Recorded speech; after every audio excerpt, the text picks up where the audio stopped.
नमस्कार बच्चों, YouTube channel शिक्षालय में आपका बेहद स्वागत है। मेरा नाम है रेणु यादव। इस YouTube चैनल के माध्यम से हम क्लास 9 से लेकर 12 तक की पूरी केमिस्ट्री और क्लास 10 की साइंस कवर कर रहे हैं। और आज केमिस्ट्री में हम पढ़ने वाले हैं कंसंट्रेशन ऑफ ओर का मैग्नेटिक सेपरेशन मेथड।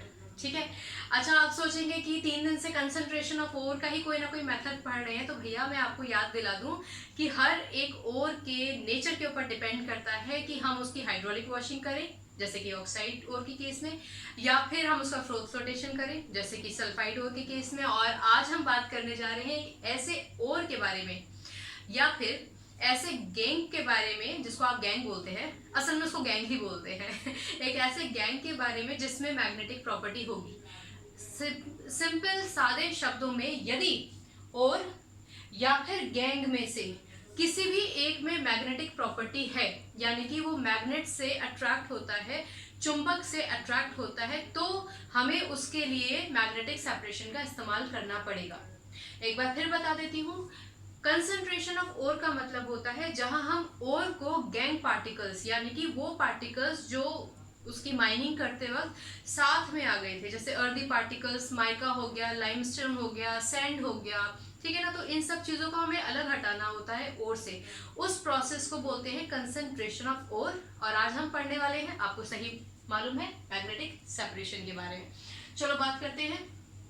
ये पूरा स्ट्रक्चर देख रहे हैं आप, ये क्या है? इसको बोलते हैं हम कन्वेयर बेल्ट। ठीक है, कुछ किताबों में आपको लिखा हुआ भी मिल जाएगा, this is known as the conveyor belt. Conveyor belt का एक सिंपल सा एग्जांपल बताने के लिए चलते हैं ग्रोसरी शॉप पर, नहीं तो एयरपोर्ट पर।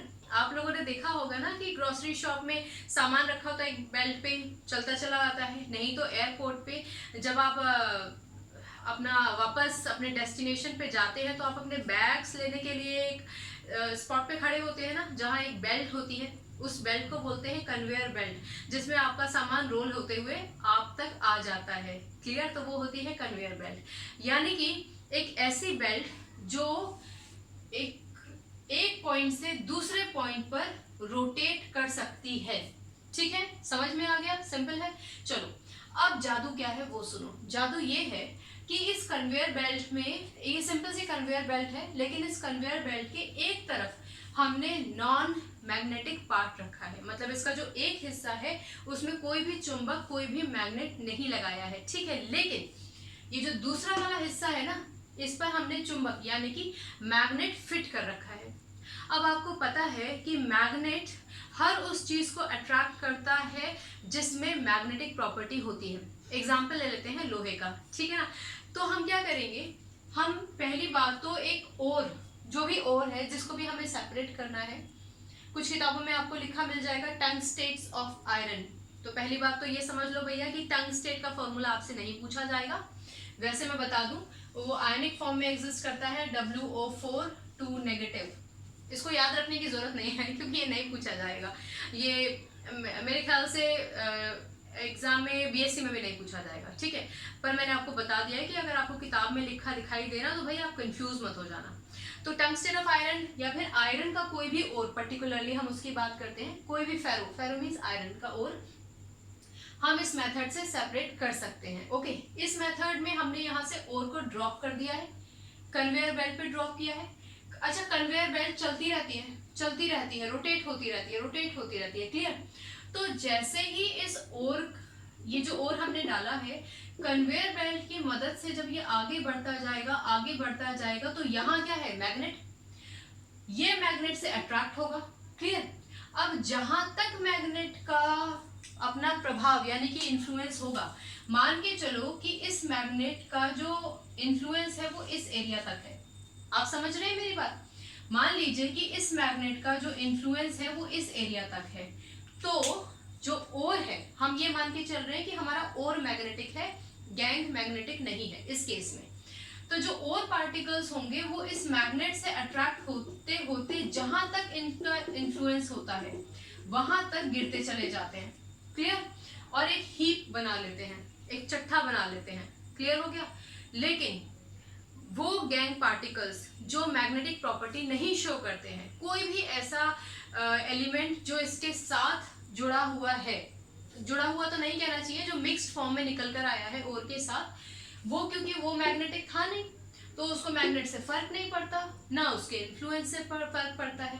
तो वो क्या होगा, वो तो भाई अपने रास्ते जिस स्पीड से कन्वेयर बेल्ट जा रही थी उस स्पीड से जाते जाते जैसे उसको गिर जाना चाहिए एक अलग हीप बना लेगा। क्लियर? तो ये हो गया आपका non magnetic components of the ore, जो हमने जिसको हम आम भाषा में बोलते हैं गैंग, GANGUE। ठीक है, और ये क्या हो गया हमारा, ये हो गया हमारा magnetic component of the ore. बच्चों किताबों में लिखा हुआ है कि मैग्नेटिक सेपरेशन हम जब करते हैं तो या तो ओर मैग्नेटिक होना चाहिए या फिर गैंग मैग्नेटिक होना चाहिए।